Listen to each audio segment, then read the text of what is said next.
সবাই যদি পাক নিয়ে ব্যস্ত থাকে আনন্দগুলো ভিডিও করবো কি? আমি এমন একজন সবার আনন্দকে ক্যামেরায় ধারণ করার জন্য প্রস্তুত। এই যে আমাদের সকালবেলা খিচুড়ি হচ্ছে, তো খিচুড়ির জন্য মশলা দিয়ে গরম করা হচ্ছে। যাই হোক, ছবি টবি সবই সমস্যা নাই। এই যে আমাদের দ্বিতীয় বাবুর্চি, এটা হচ্ছে আমাদের হেড বাবুর্চি। এখন আমাদের এখানে রান্না বান্নার জন্য অনেকে আছে। এখন যদি আমি একটু আমাদের হেড বাবুর্চির সময় লস করব, দেখি আমাদের হেড বাবুর্চি আমাদের কি বলে। বস, এখন আপনি একটু কিছু বলেন। আসসালামু আলাইকুম।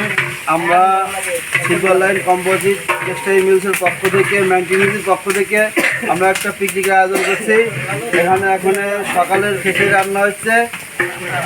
রান্না হওয়ার পরে খাওয়া দাওয়ার পরে আবার দুপুরের পাক শুরু হবে। আমরা চেষ্টা করবো ইনশাল্লাহ ভালো করার জন্য। বাকি সব আল্লাহ তাআলার ইচ্ছা। আল্লাহ যদি ভালো কাজে ভালো হবে, মানুষের কোনো ইচ্ছায় কাজ হয় না। আল্লাহ তাআলার ইচ্ছা তাহলে ভালো হবে। আল্লাহ তাআলার উপরে ভরসা। আর আমরা ইনশাল্লাহ চেষ্টা করবো সবাইকে সুন্দর করে খাওয়ানোর জন্য। বৃষ্টির কথাটা বলে দেন। বৃষ্টি আসার সম্ভাবনা আছে, এই জন্য আমরা উপরে ত্রিপল জানাইছি। তা আমাদের যাতে পাক শাকটা সুন্দর হয়, এই জন্য সবাই সহযোগিতা করতেছে।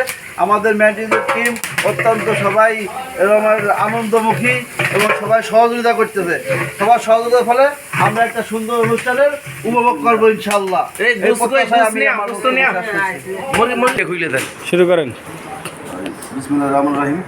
আমরা যে মুখের কাছে নিয়ে এলেন সিলভার লাইন টেক্সটাইল কম্পোজিট থেকে আয়োজন করতেছি। আলহামদুলিল্লাহ আমাদের টিমে সবাই আছে। এই জামদার ভাই, তারপরে যে কিবরিয়া ভাই, এই ভাইয়ের নামটা সঠিক স্মরণ নাই, রুহুল আমিন, তারপরে এই যে এক ভাই আছে। তো আমাদের সব ভাই মোটামুটি হাতে সাহায্য করতেছে। আলহামদুলিল্লাহ আশা করি ভালোভাবে কমপ্লিট হবে। ওখানে আমাদের হেড বাবুর্চি আছে, আমাদের নওয়াব আলী ভাই, তারপরে আতার ভাই তো এখানে দেখতেছি না, এই একটু ফাঁকি বাস বাট নামাজ পড়ে পাচ্ছে। তো আলহামদুলিল্লাহ আল্লাহ তার ইয়ে করুক। আর রাজ্জাক ভাই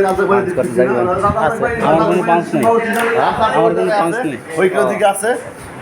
সব মিলিয়ে ভালোই। আশা করি আমরা পরবর্তীতে আপডেট আরও নিউজ জানাবো। ধরো